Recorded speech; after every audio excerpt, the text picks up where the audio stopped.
7 de la noche con 20 minutos. Ya está con nosotros Alfonso Zárate, como todos los jueves. ¿Cómo estás, Alfonso? Bien, primo, gracias. Oye, Alfonso, el tema de Enrique Peña Nieto. De repente apareció una nota periodística el fin de semana, publicada por un diario muy importante allá en Israel, de Marker, ¿no?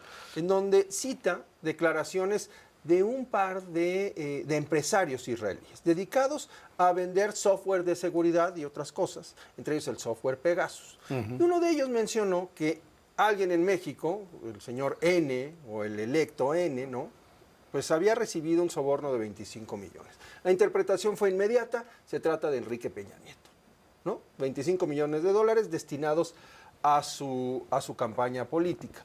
Peña Nieto salió a desmentir el hecho, como pues correspondía, ni modo que salga a echarse la culpa, también hay que decirlo. Y sin embargo, la presidenta de la República señaló hace unos días que pues no existe un pacto de impunidad, por lo menos con ella, y que no existía un pacto de impunidad con Andrés Manuel López Obrador.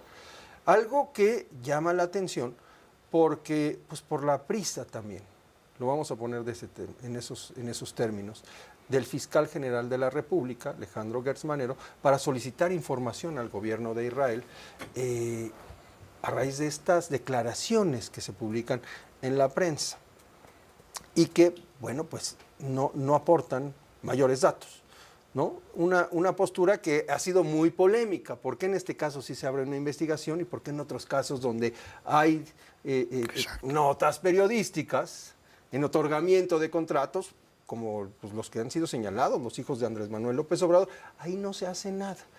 ¿De qué estamos hablando, Alfonso? Porque esto, evidentemente, esto es muy político y no sé qué tanto sea jurídico al final. Sí, primo, yo creo que uno de los temas que fueron acompañando el transcurso del gobierno de López Obrador tenía que ver con su relación con Enrique Peña Nieto. ¿Qué llamaba la atención? Bueno, por una parte, el que prácticamente no se tocara al expresidente. Todas las culpas se referían a Felipe Calderón, como en otro tiempo se referían a Carlos Salinas de Gortari. Pero al expresidente Peña Nieto, o no tocarlo, o tocarlo de una manera muy cuidadosa.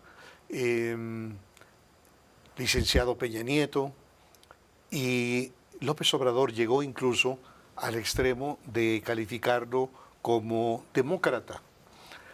Y argumentó por qué le decía demócrata, porque según López Obrador no se metió en las elecciones del 2018.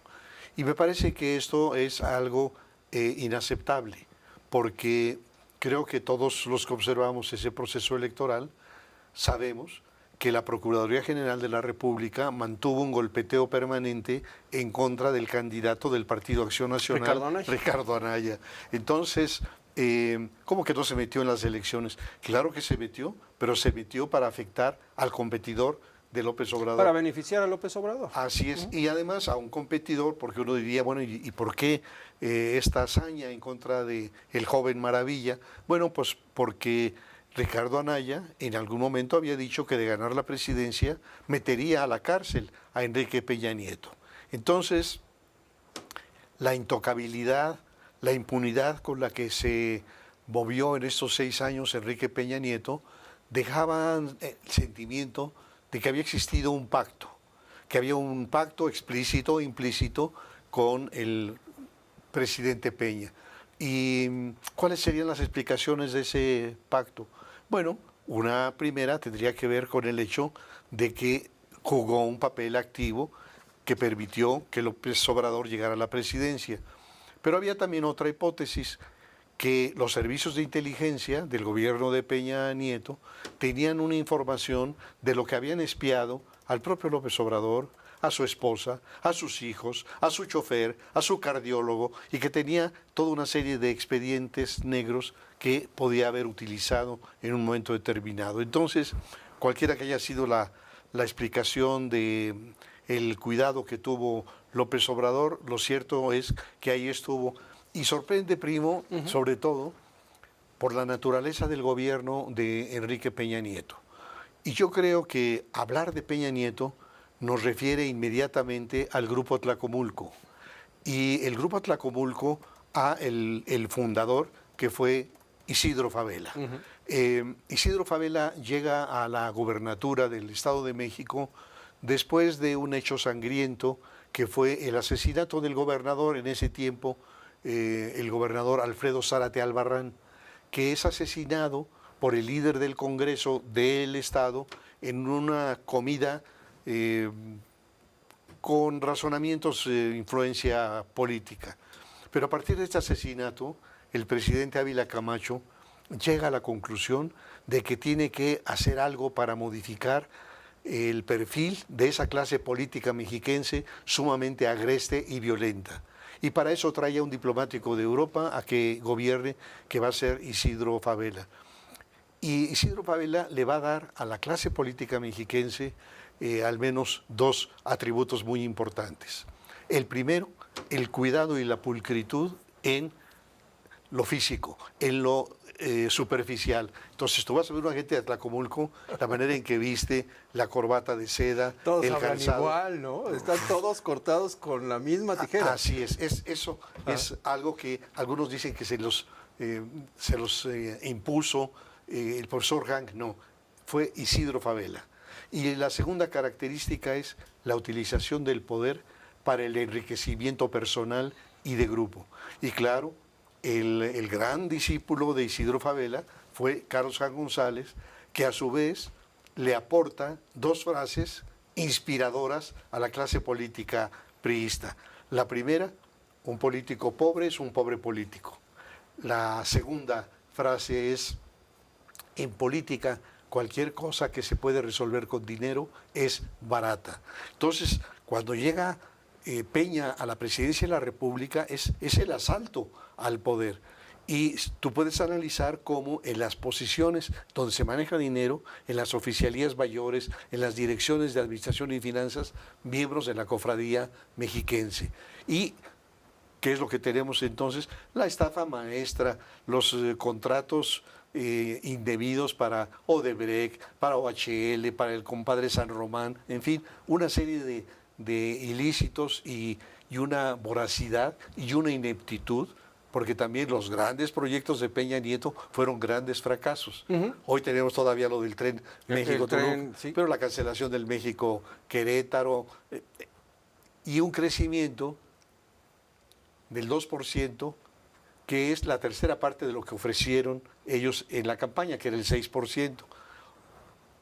Fue un fracaso en términos de lo que prometieron, pero bueno, si lo comparamos con hoy, con el 0%, nos damos cuenta de que, bueno, algo es algo. Entonces, yo concluiría diciendo, ¿qué va a pasar con esta carpeta de investigación? Una posibilidad es que, en efecto, se vayan reuniendo los elementos, se amarren los hilos y que haya un procedimiento en contra del expresidente. Eso diría, bueno, se terminó el pacto de impunidad. A ver, ahí hay una frase que a mí me llamó la atención de Alejandro Gertz Manero, que dijo, le vamos a solicitar información al gobierno de Israel, pero el gobierno de Israel no nos ha aportado información en otros casos, refiriéndose al caso Ayotzinapa, por ejemplo, ¿no? Sí. Como diciendo, híjole, pues les vamos a preguntar, pero está difícil. Claro, entonces, digamos, si efectivamente no se redujeran a ver si las autoridades del Estado israelí les dan información o no, sino que realmente hagan la investigación y a partir de allí abran otras vías para investigar hechos mucho más graves que los 25 millones, que es lo que observamos todos los mexicanos durante ese gobierno, diríamos se acabó el pacto de impunidad. Pero si el hecho de que las autoridades no entreguen información simplemente sirve para cerrar las carpetas, sí. Bueno, entonces vamos a decir, continúa, permanece este nivel de acuerdo de impunidad. Yo creo que lo más probable es que continúe este tipo de protección porque, pues como lo hemos visto en muchas otras materias, la presidenta Sheinbaum no va a hacer nada que difiera de la línea que le marcó su antecesor y su creador. Pero de cualquier manera hay que recordar que uno de los ingredientes que explican el resultado de esa elección fue el enorme desprestigio de Enrique Peña Nieto y de la cofradía mexiquense que él encabezó. Y que ese desprestigio por la corrupción, por la voracidad desbordada, fue uno de los factores que beneficiaron de manera muy importante el triunfo de López Obrador.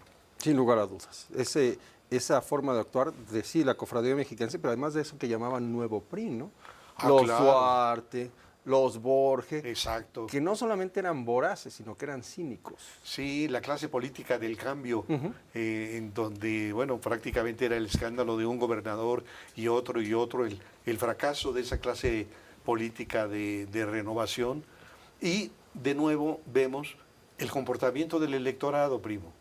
Y si tú recordarás, cuando era candidato, el sobrino de su tío, porque también hay que recordar Sí, claro, claro. que fue una creación de Arturo Montiel, Ajá. otro político absolutamente voraz, y en donde la gente común, mujeres por ejemplo, tenían el lema de Enrique Bombón, te quiero en mi colchón. Entonces, ¿qué es lo que ocurría? Que un personaje, digamos, como el caso de Peña Nieto, bonito, bien cuidado, en fin, no les importaba todo lo demás, no les importaba cómo había gobernado, la frivolidad. ¿Te acuerdas, por ejemplo, el matrimonio con la actriz de ¿Con la telenovelas, gaviota? con la Bueno, pues gaviota? con la gaviota, ¿no? Y Con bueno, Angélica duró lo Rivera. que duró el poder, en el momento que termina se acabó el contrato. Bueno, también con Andrés Manuel López Obrador, no se ha acabado el contrato, pero hay una separación. Sí, así es. ¿No? Bueno, pues eso nos habla, por un lado, de nuestra clase política, pero por el otro también del analfabetismo Ajá. cívico de la mayoría de la población, que siguen votando en función de esta conexión con un candidato que o bien tiene ciertas características atractivas desde un punto de vista erótico, o que es un Mesías que les ofrece el Edén, ¿no? El paraíso perdido. Muy bien. Alfonso, muchas gracias. A ti, primo. Hagamos una pausa, volvemos.